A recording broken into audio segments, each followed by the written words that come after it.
Bon, bah maintenant, c'est un côté live avec Hetzel Joe. Donc, c'est lui qui m'a montré, qui m'a fait intéresser au Livre Club. Donc, je vais lui laisser la bride. Allez, cours! Cours, Hetzel Joe, cours. Bonjour à tous. Donc là, ça sera beaucoup moins structuré que ce qu'a présenté le Geek belge. Hein. Bon, c'est normal, hein. Moi, c'est toujours un petit peu à la one again. Ah bah, moi, j'avais fait une partie théorique, c'est tout. Hein. Là, c'est en fait tout simplement, moi, ça fait quelque chose comme 25 ans que dès que je trouve un petit livre club qui m'a l'air intéressant, je le prends. Tout simplement parce que en fait, c'était mon frère qui avait tiré mon attention sur les livres club. Pour lui, il disait, ce qui est incroyable, c'est que on peut trouver un texte qu'on aime bien. Avec une maquette, avec quelque chose qui est vraiment, et c'est moins cher qu'un livre de poche.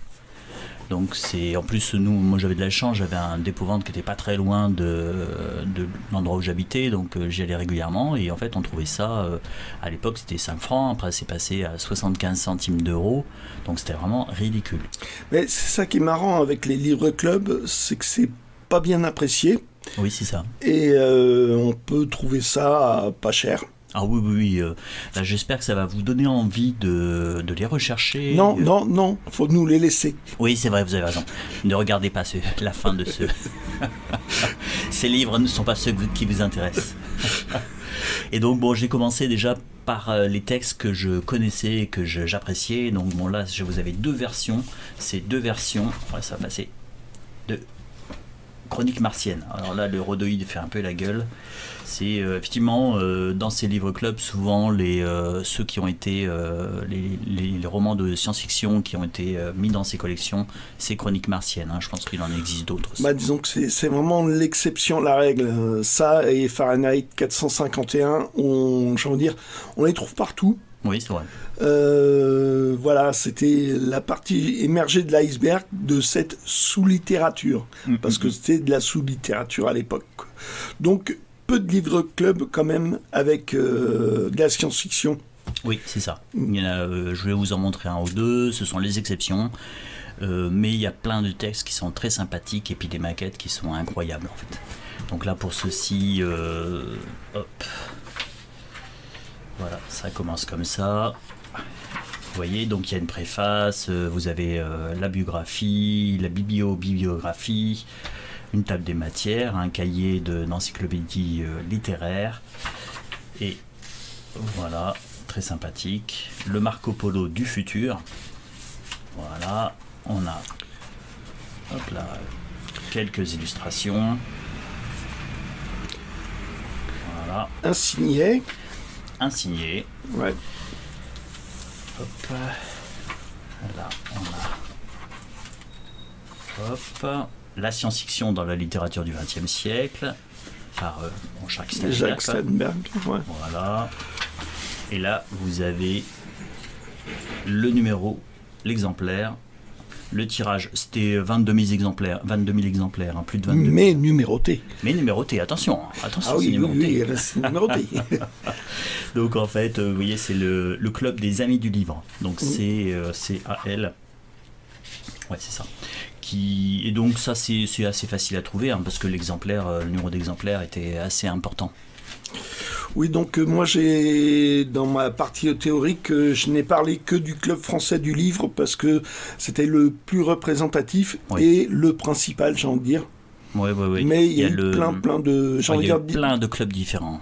Plein d'imitations et certaines fois c'est des pâles imitations. Voilà. Mais bon. Surtout en fait vers la fin. La deuxième version. Donc là, ouais, pareil, bien illustré. Totalement. Une présentation assez poussée. Hop, l'été de la fusée. Donc c'est un recueil de nouvelles. Donc. Hop, la petite table. Il n'a peut-être pas des documents, on dirait. Hein.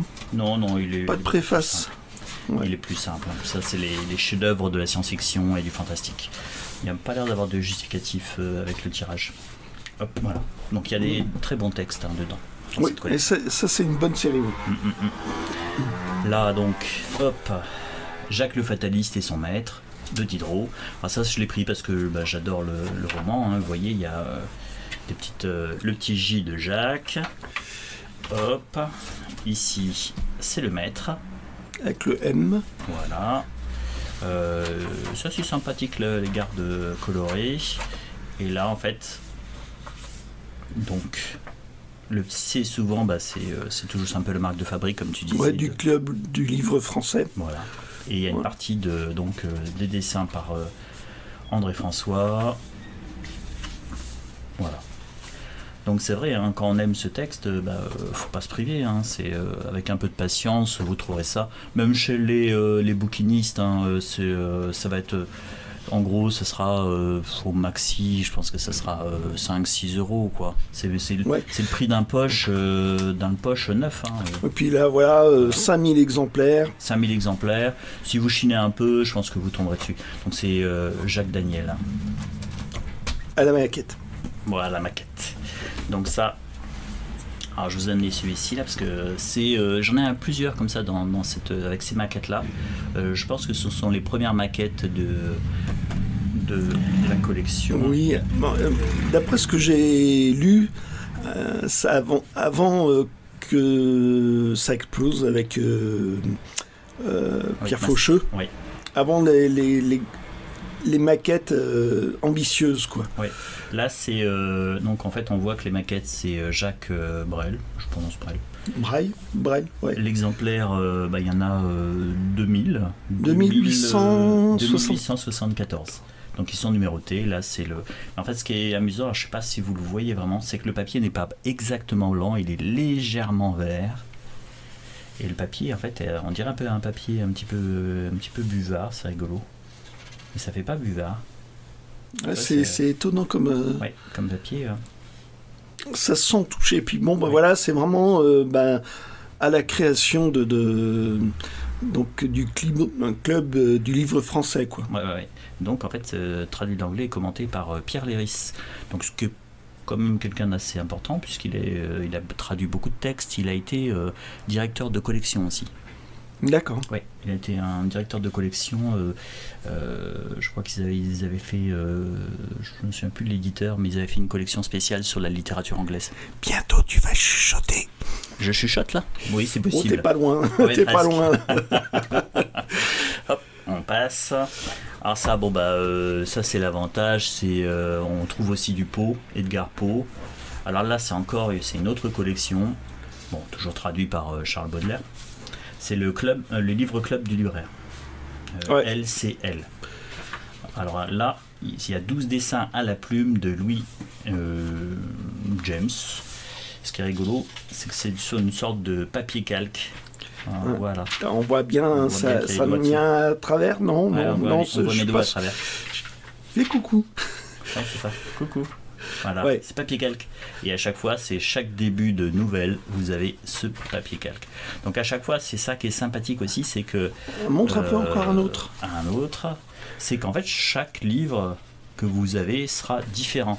Alors bon, il y a un côté, une maquette personnalisée, quoi. Oui, c'est ça qui est sympathique. Même si c'est toute la série qui est comme ça, là, vous voyez... C'est encore numéroté, il y avait 5000 exemplaires à la parution et c'est le deuxième volume réalisé par le livre club du libraire. Le dos est un petit peu... Alors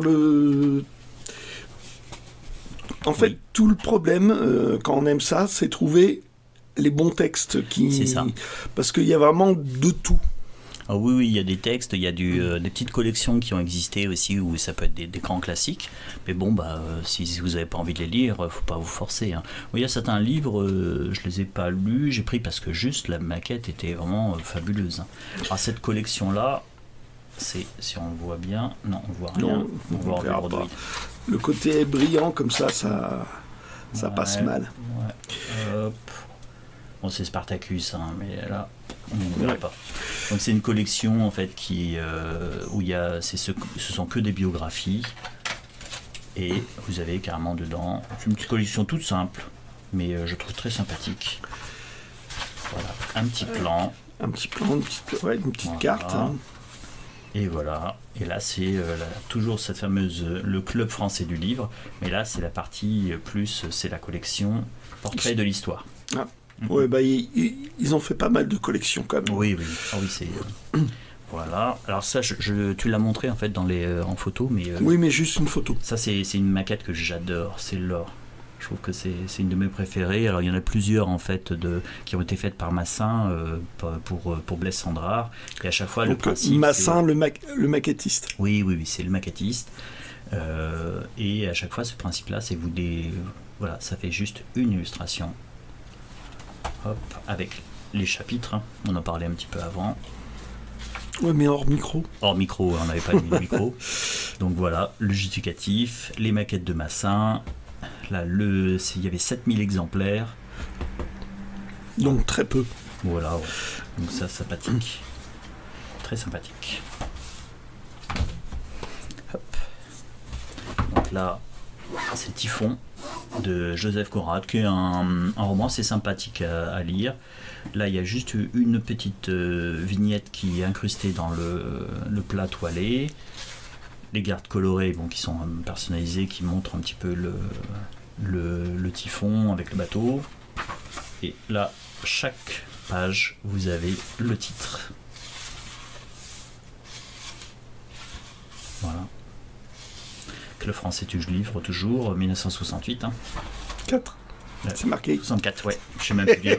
Je sais plus lire.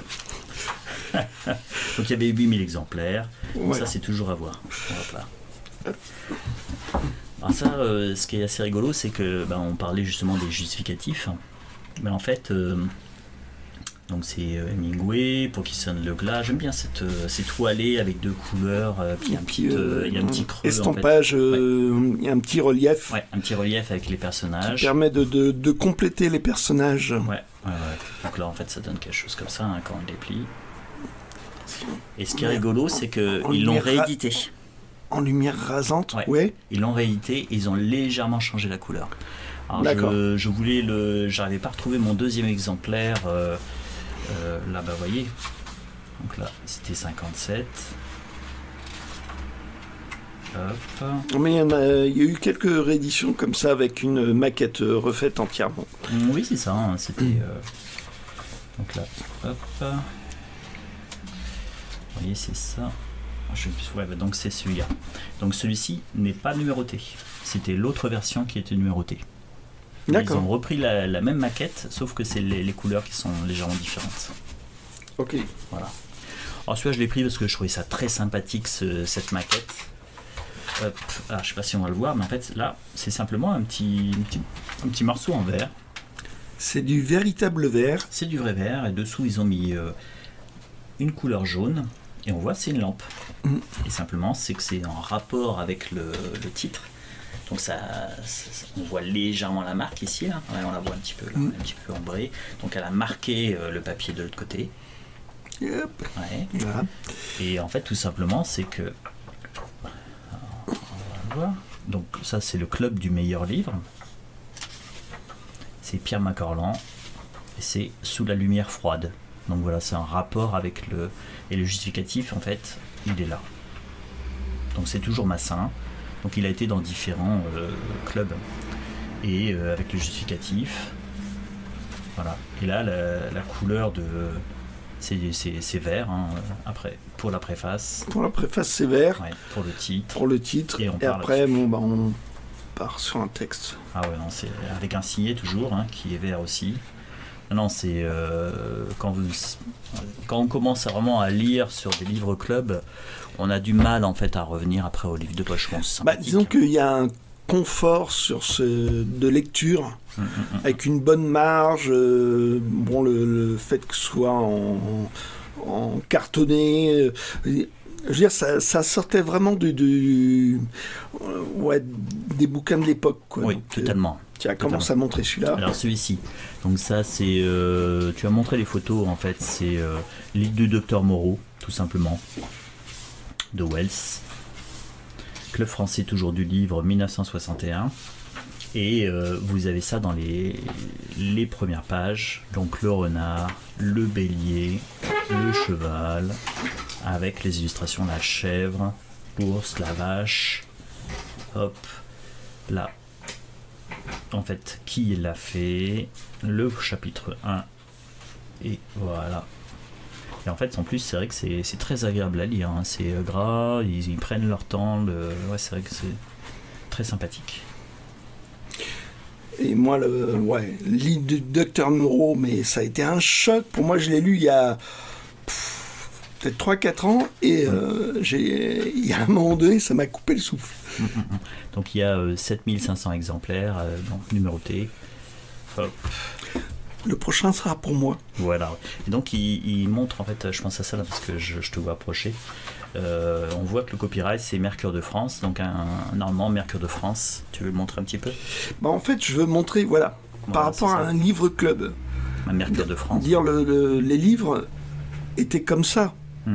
Dire passer de ça à ça, c'était vraiment un changement, quoi. Parce que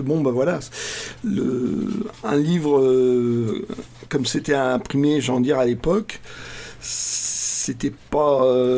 Ouais, puis au niveau du papier. Au niveau du papier, l'imprimerie, voilà, c'est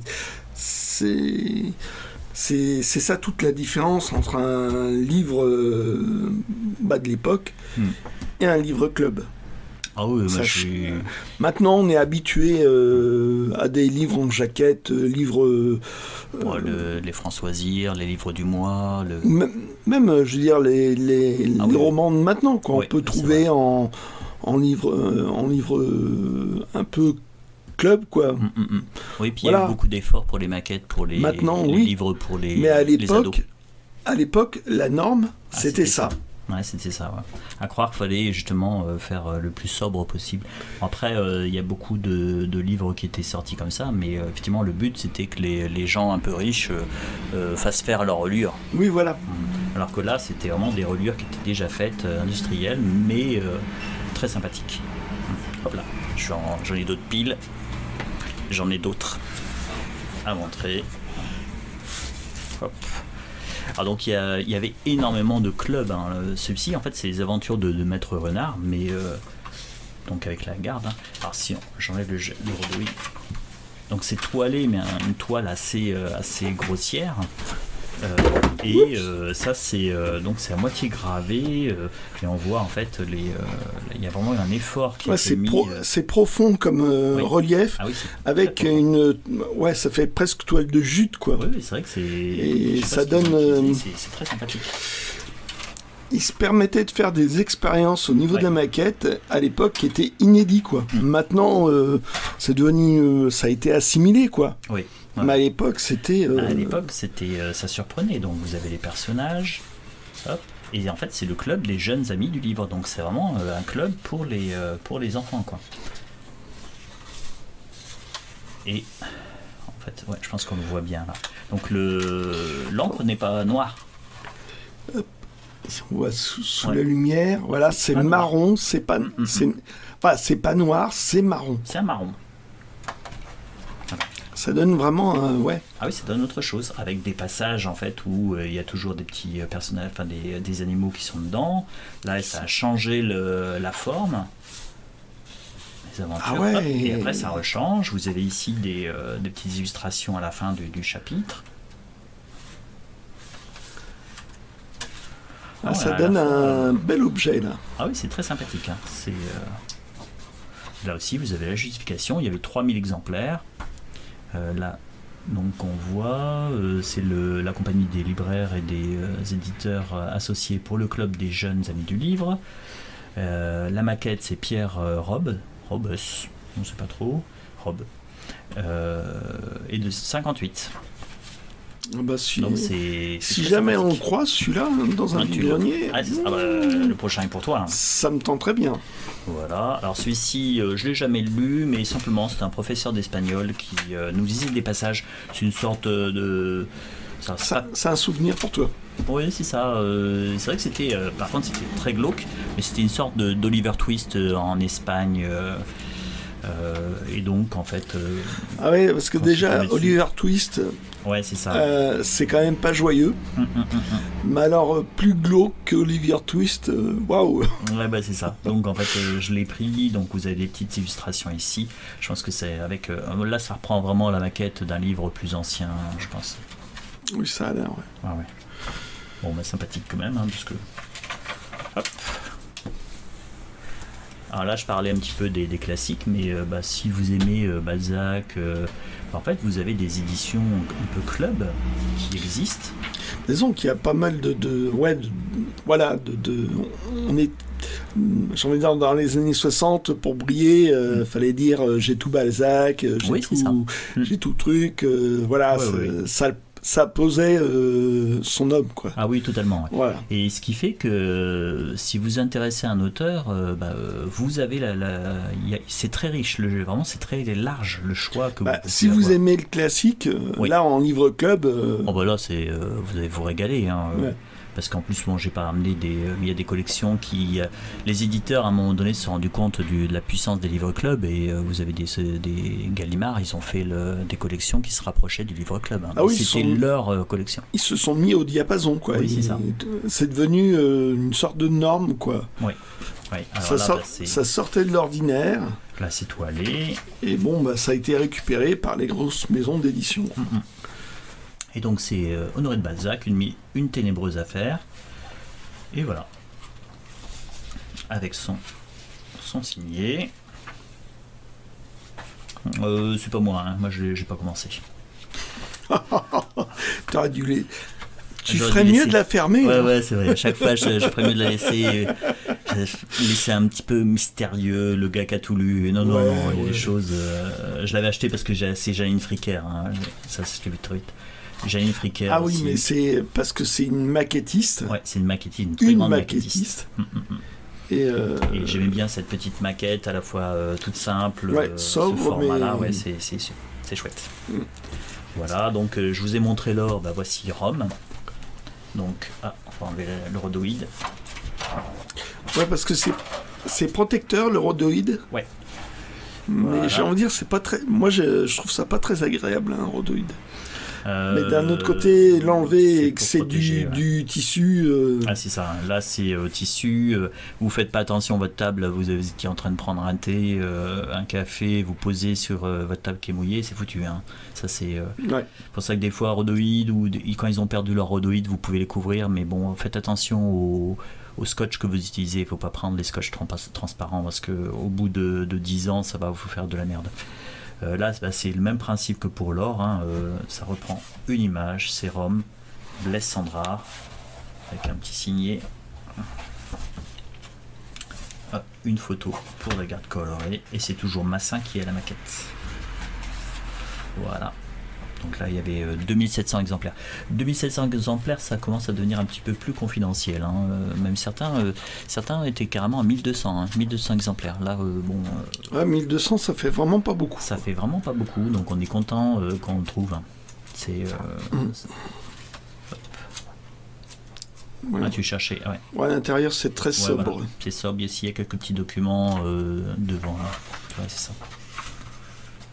Hop. Il a mis la moustache de couche au max. Ah, en plus, t'as vu le chapeau. Ça, c'est vraiment... Hop. Voilà, des petites représentations de documents. Donc, c'est sur Jean Galmo. Hop. Ça, là. Ouais. On a Blaise Cendrars. Ouais, je crois que c'est... Ouais. Je suis pas sûr que ça soit lui. Non, il a perdu un bras à la guerre, Blaise Cendrars. J'en sais rien. Ouais, si. Il en reste un autre. Oui, c'est vrai. Celui pour écrire. Bon, ça va alors. Tout va bien alors. Alors Melville, Malville, il est très sobre, mais je l'ai pris parce que j'adore ce roman et j'adore cet auteur. J'ai toujours pas lu. Moi, je l'ai lu il y a très longtemps. Donc c'est le cercle du nouveau livre. Alors, mais par contre, c'est très sobre. Hein. Mais bon, quelque part, voilà. Il y a un petit document à la fin quand même. Donc ça ressemble plus aux maquettes actuelles, quoi. Oui, c'est ça. Mais bon, voilà. Il y a une petite interview. Hop. C'est sympathique quand même. Hein. Ça permet bien visualiser. Ça fait moins livre club, quoi. Oui, totalement. Là, c'est très sobre. Hein. On n'a pas fait dans le farfelu. Hein. Là aussi, hein, c'est très sobre. Mais bon, là, c'est les 1001 nuits. Donc sympathique, ça va un gros pavé, plutôt qu'un livre de poche, voilà, vous avez ça quand même. Hein. c'est quand même sympathique. Mm. Donc là, on est aussi dans des collections qui sont liées. Ah bah on arrive à la fin. Ouais. Je sais qu'une partie de ce que j'ai, hein, mais il y en a que j'ai pas réussi à retrouver. C'est la partie émergée de l'iceberg. Ouais, une grosse partie quand même, parce que généralement je prends que ceux qui me paraissent un peu sympathiques et puis ou que j'ai envie de lire, hein, tout simplement. Parce que ça peut vite. Bon, oui, ça on prend peut place. vite être submergé. Oui, totalement. Hein, c'est tellement vaste. Donc là, c'est sur Confucius. Toujours cette fameuse. C'est une autre collection. Non, c'est la même collection. Hein. Collection sur les biographies. Et là, c'est Diane de Poitiers. Donc, avec un petit peu de matériel, là, vous avez. Hop. Dans le bon sens, ça ira mieux. Ouais, ça sera mieux, ouais. Donc, si vous le recherchez, si ça vous intéresse, il faut qu'il y ait le tableau généalogique à l'intérieur. Donc des ascendants et descendants de Diane de Poitiers. Est-ce que je suis un mutant? Oui, je suis un mutant. Hop. Et là, un petit dépliant. Sympathique. Hein. Et voilà la naissance d'un siècle.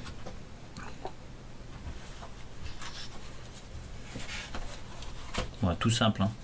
Mais c'est très très sympathique. Voilà. Donc là, c'est vraiment pour vous montrer un petit peu les variations, l'originalité de certaines maquettes, puis montrer un petit peu pourquoi je les aime, hein, ces livres-là. Bah ouais, tu m'as contaminé. Bah oui, je suis désolé. Mais c'est vrai que j'espère vous avoir contaminé aussi. Vous avoir inoculé le virus. Parce que il n'y a pas photo. Et puis bon, je veux dire, on en voit, mais plein les vides-greniers quand même. Hein. Ah bah oui, c'est pour ça. C'était vraiment, c'est un peu comme les encyclopédies.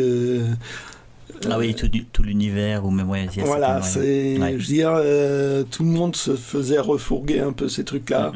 Totalement. Il y avait à boire et à manger. Oui. Puis, donc n'hésitez pas, hein, si vous chinez un petit peu, je pense que vous allez trouver une collection qui vous plaît et vous pourrez, même un auteur qui vous plaît, et vous pourrez avoir des maquettes très différentes de chacun des volumes et voilà, ça sera. Mais faut fouiller. Faut fouiller. Donnez-vous la peine et je pense que ça vaut vraiment ça vaut le coup. Ouais. Voilà. Bon. Ciao. À plus. À plus.